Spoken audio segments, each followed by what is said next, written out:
I never imagined that kindness could be mistaken for weakness, but that's exactly what happened when I offered to help with my future daughter-in-law's bridal shower. My son Daniel had always been my pride and joy, and when he told me he was marrying Emily, I did my best to welcome her into our family.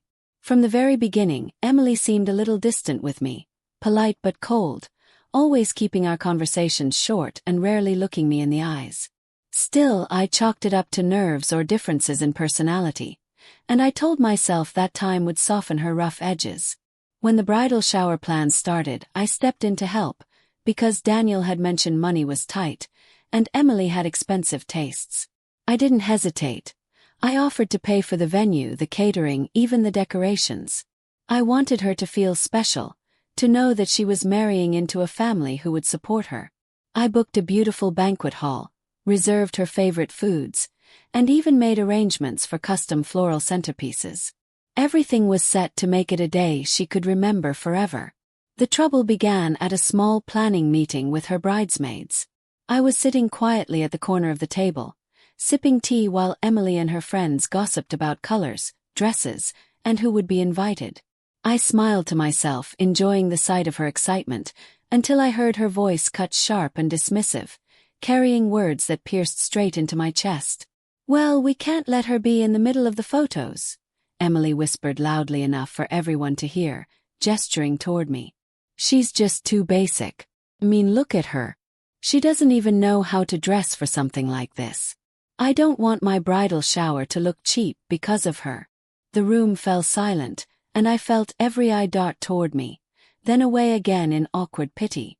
My heart stopped for a moment, and then the sting of humiliation burned my cheeks.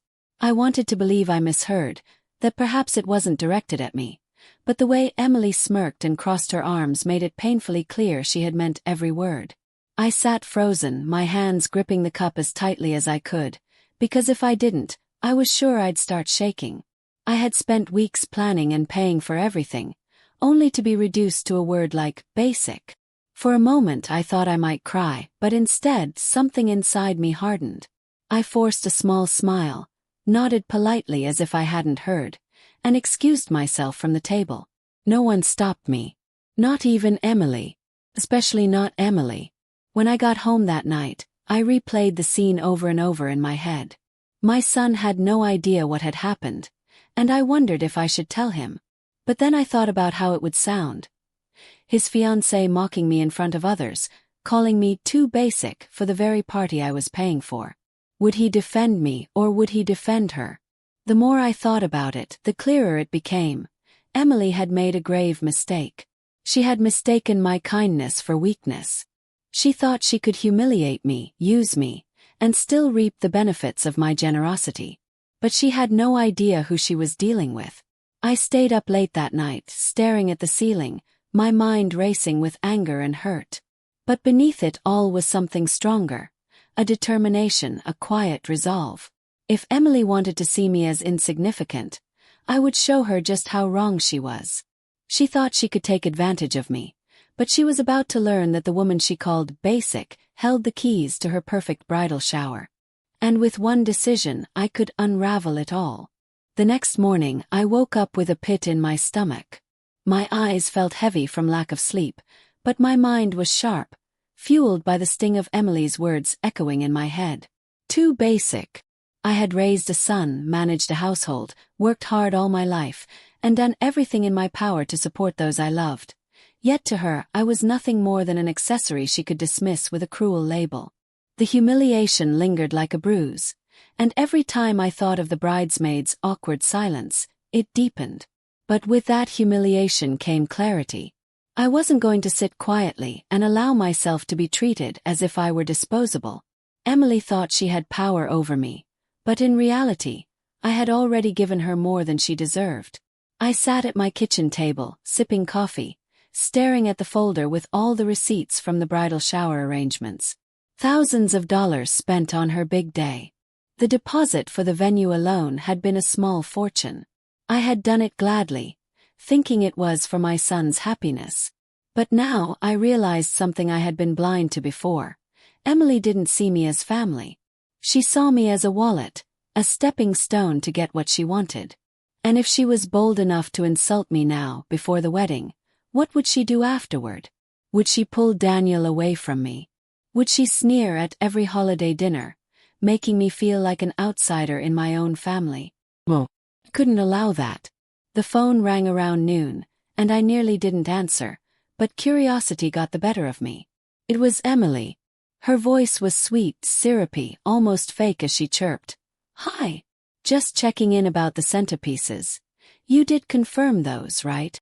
I closed my eyes, listening to her as if nothing had happened the night before. No venom dripping from her lips, no insult to carry. She was pretending everything was fine, and I realized then that she thought I would never stand up for myself. She assumed I would swallow the pain, smile through the embarrassment, and continue paying for everything. That assumption was her biggest mistake. "Yes, Emily," I said slowly, deliberately. "I did confirm them. But I've been thinking. Maybe you and your bridesmaids would prefer handling the rest yourselves. After all, you don't want me looking too basic at your shower." I let the words hang in the air, a mirror reflecting her cruelty back at her. There was silence on the other end, followed by a stammered, I didn't mean it like that. It was just a joke." My lips curled into a tight smile. A joke. Well, it had been a dagger, carefully placed. "Well," I replied calmly, "jokes have consequences. Good luck with the shower, Emily. I'm sure you'll manage." And with that I hung up the phone. My hands trembled, not from fear but from adrenaline. For the first time I felt control return to me. That evening I made the call to the venue. "Yes," I told the manager. "I'd like to cancel the event scheduled under my name." He paused, surprised. "Ma'am, you'll lose your deposit." I took a deep breath and answered firmly, "That's fine. Some lessons are worth the cost." As I hung up, I felt a weight lift from my shoulders. I hadn't just cancelled a venue. I had reclaimed my dignity. In the quiet that followed, I imagined Emily discovering what I had done. The phone calls she would make, the panic setting in as she realized the venue was gone, the decorations cancelled, the catering vanished. All of it gone with a single decision. And while part of me felt a pang of guilt, because of my son, not her, the larger part of me felt something stronger. Justice. Emily needed to learn that you don't insult the very person holding everything together. She needed to see that actions, no matter how small or cruel, come back to haunt you. And so I waited. I knew the storm was coming, and Emily's anger would be fierce. But I was ready for it. I had been underestimated for far too long, and now it was time to remind her that the woman she mocked had more power than she ever realized. The storm arrived sooner than I thought. The very next afternoon, my phone buzzed with frantic calls. At first, I ignored them, letting it ring and ring, savoring the quiet defiance. But eventually I picked up, not because I wanted to hear Emily's voice, but because I knew it was time to face the explosion I had lit. "Are you insane?" Emily shrieked the moment I answered. Her voice was high-pitched, almost unrecognizable. "The venue says the bridal shower is cancelled. The caterer told me you pulled the order. Do you realize what you've done?" I leaned back in my chair, holding the phone away from my ear slightly, letting her anger wash over me like a wave that could no longer drown me. "Yes, Emily," I said evenly. "I know exactly what I've done. Cancelled it. Every bit of it. Because you decided I wasn't good enough for your perfect little world." She gasped, outraged. "This isn't about you. This is about me and Daniel. This is supposed to be the happiest time of our lives. And you're sabotaging it because you can't handle a harmless comment. Do you know how selfish that is?" Her words dripped with venom, but behind it, I could hear the desperation creeping in. "Selfish," I repeated softly, almost laughing. "You called me basic, Emily. In front of everyone. You made me feel small in a room where I had given everything. That wasn't harmless, it was cruel. And now, you're learning that cruelty has consequences." There was silence for a beat, then an enraged scream. "You've ruined everything." She hung up before I could respond, leaving the line dead but my heart pounding with adrenaline.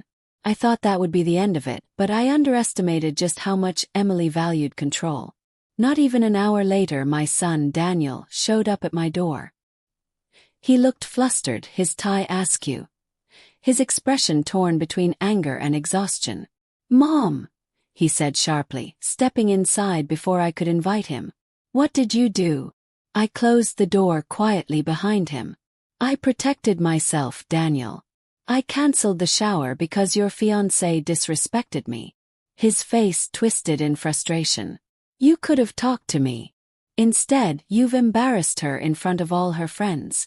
Do you know how this makes us look?" The word stung. Not once did he ask how I felt, or how Emily's insult had cut me. Not once did he acknowledge the pain I had endured in silence. Instead, all he cared about was appearances, how they looked.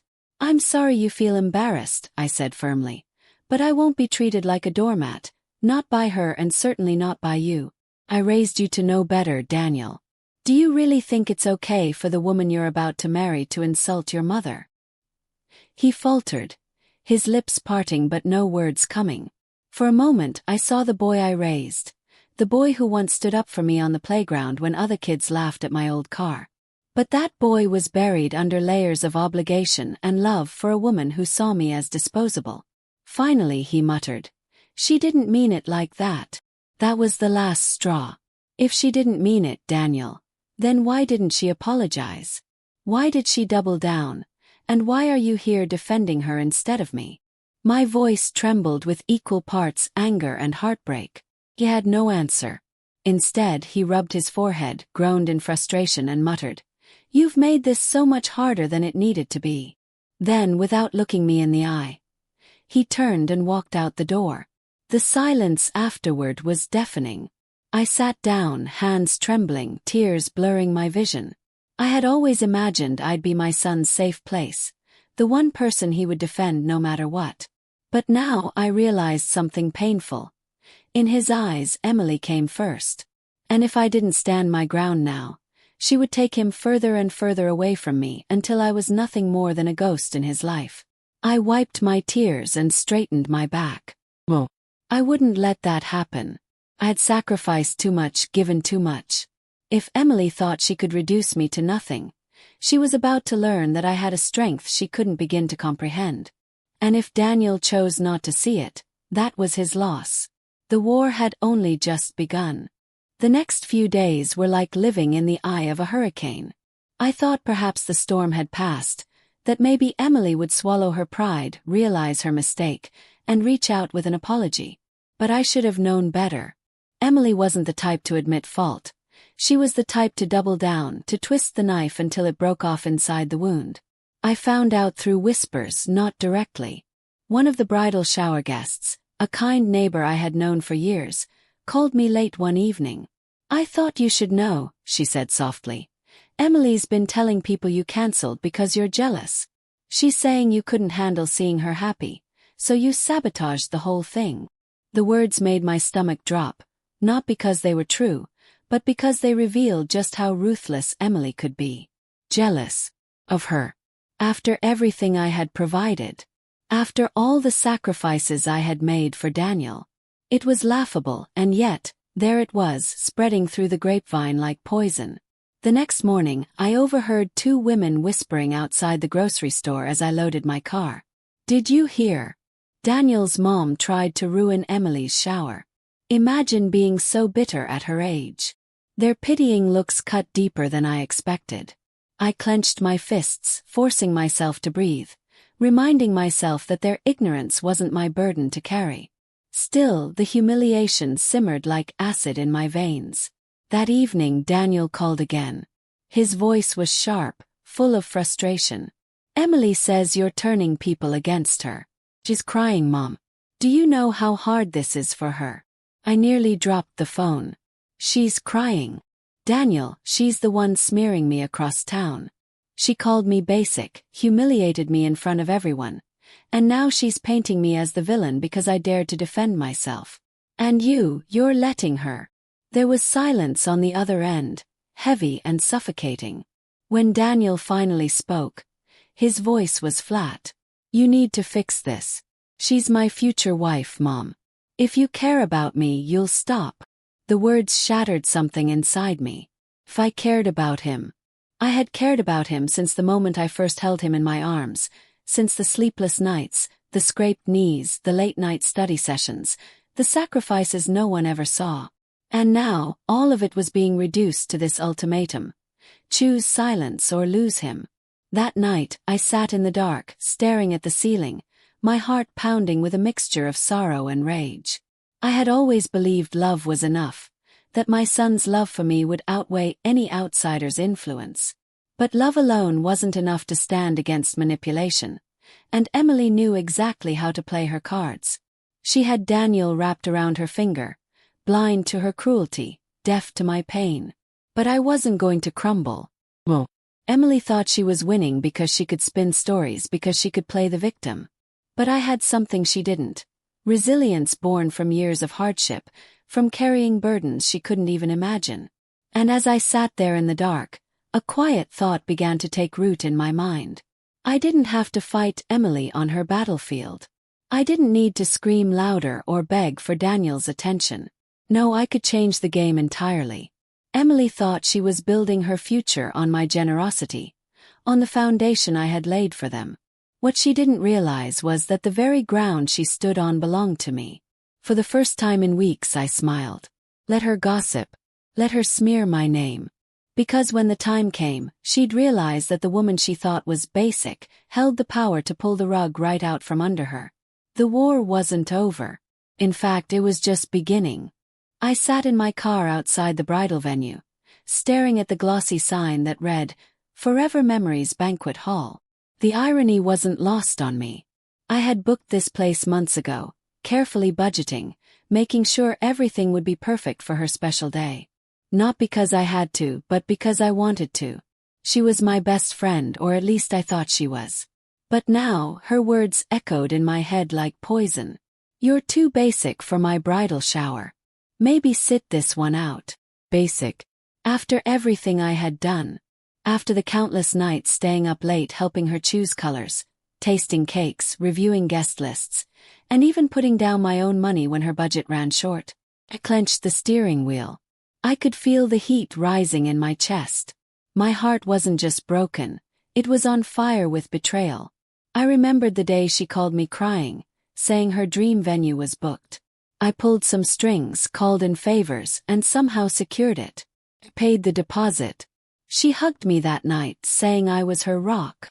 She promised she would never forget what I had done. And yet here we were. She was embarrassed of me. She didn't want me ruining her aesthetic. Her aesthetic. What about friendship? What about loyalty? What about the years we spent together? From high school sleepovers to standing by each other during breakups, family drama, and job rejections. I thought about the way she looked at me when she made that comment, the little smirk tugging at her lips, as if she was enjoying making me feel small. That wasn't the friend I knew. That was someone else. My phone buzzed. A message from her. "Don't forget, final payment for the venue is due tomorrow. Can you handle it and I'll pay you back after the wedding?"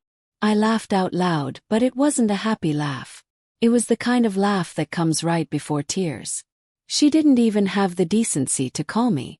She wanted me to pay. Again. She didn't even invite me properly anymore. And that's when it hit me.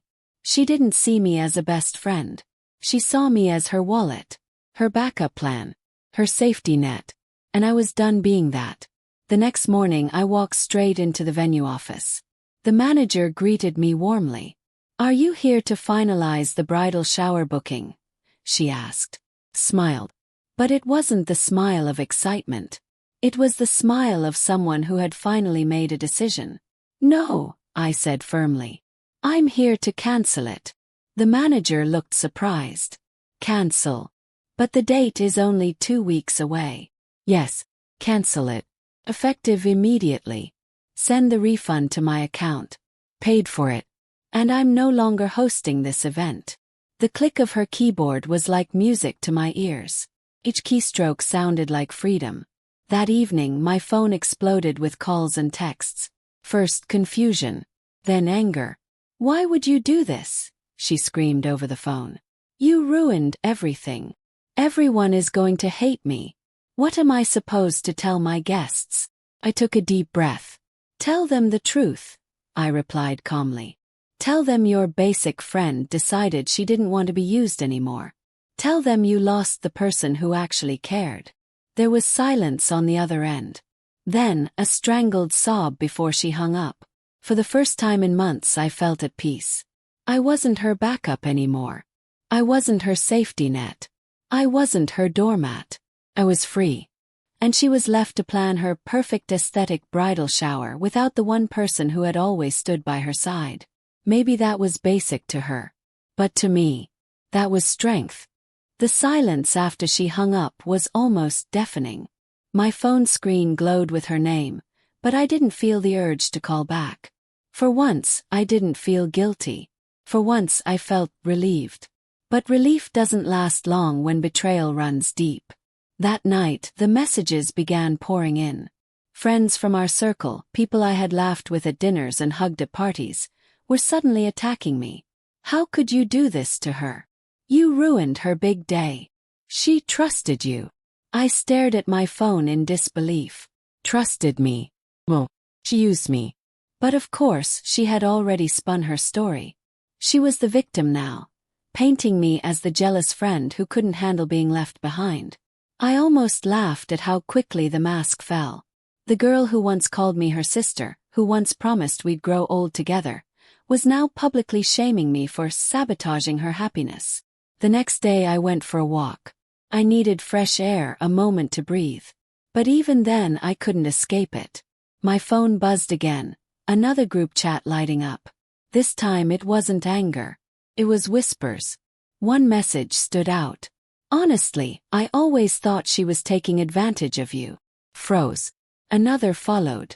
Yeah, she treated you more like her assistant than her friend. Slowly, like cracks forming in glass, the truth started to surface. People had noticed. They just hadn't said anything. They watched me sacrifice again and again while she soaked up the glory. And now that I had finally said enough, the cracks were spreading. Later that evening, she showed up at my apartment. I didn't expect her. When I opened the door, she stood there in full bridal glam. Her hair perfectly curled, her nails freshly done, a designer bag hanging from her arm. She looked flawless. But her eyes told another story. You destroyed everything, she said, her voice trembling.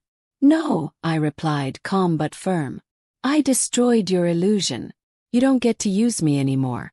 You don't get to treat me like a prop in your perfect life. Her lips quivered, but I kept going. I paid for that venue because I believed in us, in our friendship. But when you called me basic, you showed me who you really are. You didn't lose a venue. You lost the one person who actually cared. Tears welled in her eyes, but they weren't tears of regret. They were tears of anger. You'll regret this, she hissed before storming off.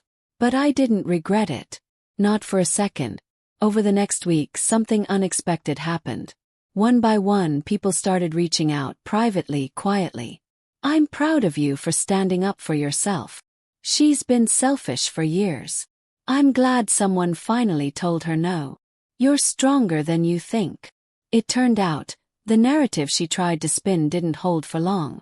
People began to see through her facade. Some even distanced themselves from her entirely. And me. I wasn't the villain anymore. I was the friend who finally drew a line. That night, lying in bed, I realized something powerful. Friendship isn't about who stands beside you when the lights are shining. It's about who still stands when the lights go out. She wanted an audience. I wanted a friend. That's why we were never the same. For the first time in a long time I smiled, a real genuine smile. Because while she was busy clinging to a perfect image, I was building something far more valuable. And that was worth more than any bridal shower. A month later, the date of her big wedding finally arrived. Despite everything, part of me wondered how it would all unfold.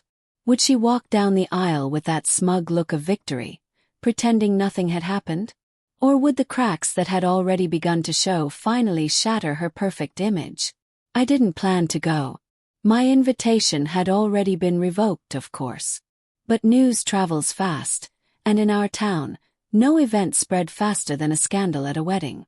By the afternoon, whispers started appearing on my phone. A friend texted, "You're not going to believe this." Another sent, "Karma is real."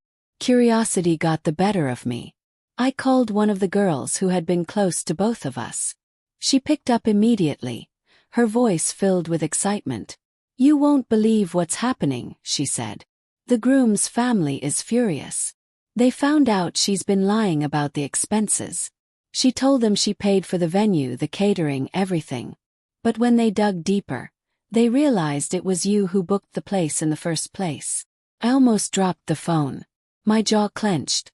So not only had she insulted me, taken advantage of my kindness, and humiliated me, she had also been using my generosity as her own bragging point.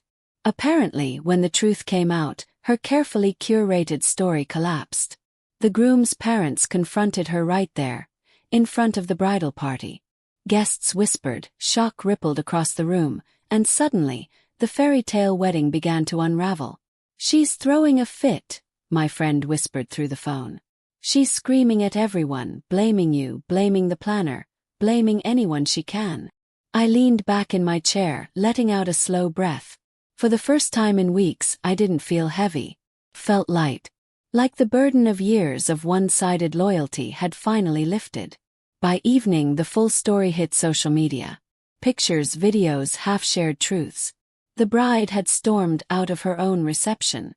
The groom's family refused to continue until things were clarified. Guests left in waves, some embarrassed, others amused. It wasn't the picture-perfect event she had always dreamed of. It was chaos. And while I didn't celebrate her downfall, I couldn't ignore the justice in it. She had spent years stepping on the people who cared most for her. She had called me basic while taking everything I had to offer. And now, the world was finally seeing who she really was. A week later, I bumped into someone who had attended the wedding. They told me the groom himself was rethinking everything. Apparently, arguments continued even after the disaster of the ceremony. "She's obsessed with appearances," he said. "Not love. Not loyalty. Just appearances." He nodded. I had known it all along. That night, I sat with a cup of tea by my window. I thought about the years I had given her, the loyalty, the money, the energy, the belief that friendship was supposed to mean something sacred. And I realized something important. Sometimes people walk into your life as lessons, not blessings. She had taught me to value myself. She had taught me that giving endlessly doesn't earn love. It only attracts takers. She had taught me that true friendship can never be bought, arranged, or manipulated. As I finished my tea, I whispered to myself, maybe losing her wasn't the end. Maybe it was the beginning. The days following the wedding disaster were strange. My phone buzzed constantly with messages, screenshots, and gossip from people I hadn't heard from in years. Some were shocked, some were gleeful, and others were apologetic, realizing they had judged me harshly when she had painted me as the jealous friend. At first, I didn't respond. I let the noise swirl around me, like watching a storm from behind a glass window. For so long, I had been the one defending her, explaining away her selfish behavior, covering her mistakes. Now, without me to protect her, the truth had spilled into the open like shattered glass. Then came the unexpected calls. Her family. Her aunt, who had always adored her, phoned me late one evening. Her voice was tired, almost broken. "I don't know what's happened to her," she said. "She's burning every bridge. She's pushing everyone away. You were the only one who truly cared for her. And she treated you like this." There was a silence between us. I didn't know what to say. Part of me wanted to shrug it off, to harden my heart. But another part, the softer wounded side, ached at the thought of what she had become. A few days later, I ran into her by accident. It was at the grocery store of all places. She looked nothing like the glowing bride she had dreamed of being. Her makeup was smudged, her clothes thrown together without thought, and her expression was a storm of anger and shame. She saw me before I could turn away.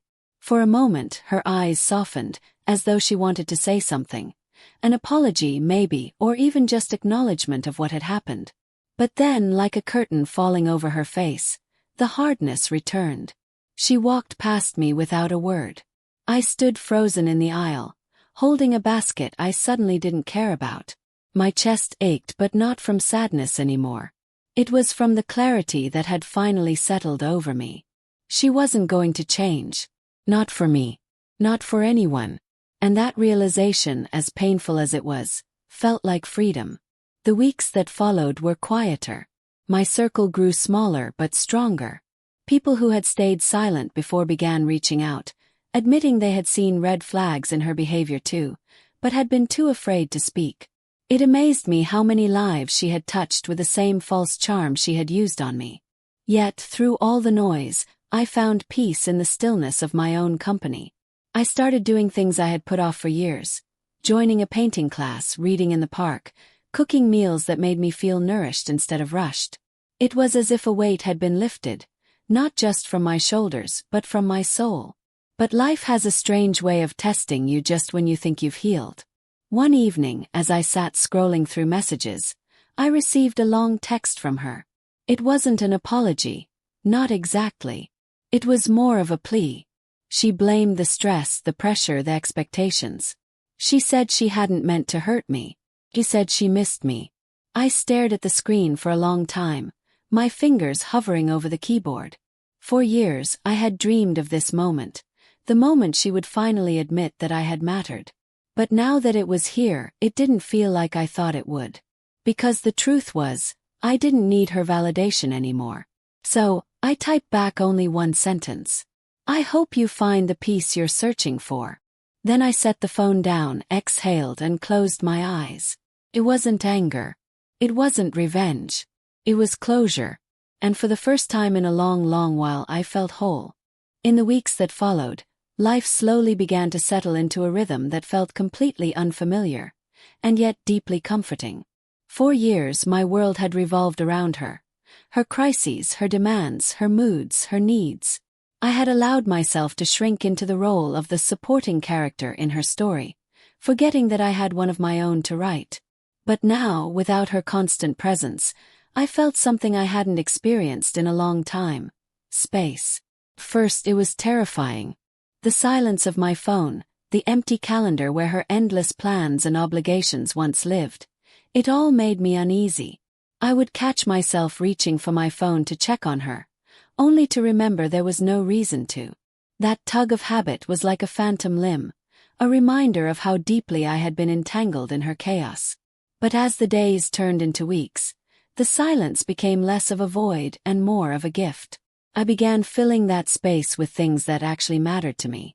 I signed up for a creative writing class at the community center, something I had always wanted to do but never had the time for. The first day I walked into that room full of strangers, I felt nervous, almost out of place. But when I sat down and put pen to paper, the words flowed in a way that felt like healing. It wasn't just about writing, it was about reclaiming my voice, my story, my identity. Friends I hadn't spoken to in ages started reappearing, cautiously at first. One evening, my old college roommate invited me out for coffee. She confessed that she had drifted away years ago because she couldn't handle my friend's dominance in my life. "You were always so consumed by her," she said gently, stirring her cup. It felt like there was no room for anyone else. Her honesty stung, but it also rang true. I realized just how much I had lost. Not just time, but relationships, experiences, opportunities, all sacrificed at the altar of loyalty to someone who never truly valued me. It wasn't easy to face, but it was necessary. And with each honest conversation, with each reconnection, I felt myself growing stronger, rebuilding a life that was authentically mine. But healing wasn't without its echoes. Every so often, she would still pop into my thoughts. A song we used to sing together, a place we had visited, a joke we once shared. These memories would surface like uninvited guests. For a moment, they would pull at my heart, tempting me with nostalgia. But then I would remember the look on her face that day at the grocery store, the hardness, the pride, the refusal to change. And I would remind myself, love without respect is a chain, not a bond. And I was done being chained. One evening, after a particularly fulfilling day, I sat on my balcony with a cup of tea, watching the sun dip below the horizon. The sky glowed in shades of orange and pink, a painting so beautiful it almost felt unreal. For the first time in years, I wasn't thinking about her. I wasn't replaying arguments in my head, or imagining conversations that never happened, or mourning the friend I thought I had. I was simply present. And in that moment, I understood something profound. She hadn't just lost me, I had found myself. The world suddenly felt wide open again, full of paths I hadn't dared to walk before. I didn't know exactly where I was headed, but I knew this much. I was no longer living in someone else's shadow. And as the stars began to appear in the darkening sky, I whispered to myself, almost like a promise. This is just the beginning. Life has a strange way of teaching us lessons. Sometimes they come gently, like a whisper reminding us to slow down. Other times they come like a storm, loud, fierce, and impossible to ignore.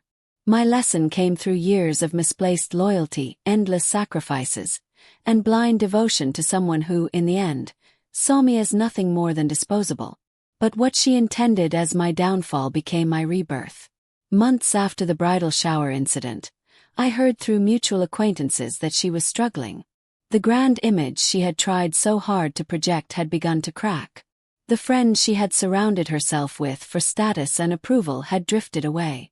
The lavish life she had chased left her buried in debt. And those who once praised her for her boldness now whispered behind her back. Part of me, the old me, wanted to reach out, wanted to extend the same hand I had always extended, even after being pushed away. But I stopped myself. Not out of cruelty but out of clarity. Some wounds should not be reopened, and some bridges should remain ashes. Instead, I chose to invest in myself. I traveled, met new people, and explored parts of life I had once thought were out of reach. The world felt bigger, brighter, and full of possibilities. I was no longer living through her lens. I was finally living through mine. One day, as I was walking through the park, I saw a young woman sitting alone, tears streaming down her face. Something about her reminded me of myself years ago, lost, unheard, and carrying the weight of someone else's judgment. Without even thinking, I sat down beside her and struck up a conversation. She opened up, telling me about a toxic friend who was draining the life out of her. I listened, really listened, and for the first time I wasn't the one seeking advice, I was the one giving it. You deserve people who lift you up, not people who tear you down, I told her softly. Loyalty is a gift, but only when it's mutual. Don't chain yourself to someone who doesn't value your worth. She looked at me with wide, grateful eyes, and in that moment, I realized something powerful. My pain had not been in vain. It had become wisdom. And that wisdom could help others break free from the same chains that had once bound me. That night, as I lay in bed, I thought about how far I had come. The woman I used to be. The one desperate for approval, terrified of abandonment, willing to bend until she broke, she was gone. In her place stood someone stronger, braver, and free. I knew the scars would always be there, faint reminders of battles fought and lessons learned. But instead of hiding them, I wore them proudly. They were proof of survival. Proof that I had endured, risen, and reclaimed my power. As for her, I no longer carried anger. I no longer wished for revenge or recognition. I simply wished her well, from a distance. Because sometimes the best justice is not destruction but detachment. I closed my eyes that night with a smile, knowing that the story was finally mine again. And to everyone listening now, remember this. Never let anyone define your worth. You are more than their labels, more than their opinions, more than their attempts to control you. Your voice matters. Your story matters. Thank you for being here with me, for walking this journey through the pain, the growth, and the triumph. If my story resonated with you, I hope it reminds you to stand tall, set boundaries, and never be afraid to choose yourself. Because at the end of the day, choosing yourself is not selfish. It's survival. And that is the greatest victory of all. Thank you for watching.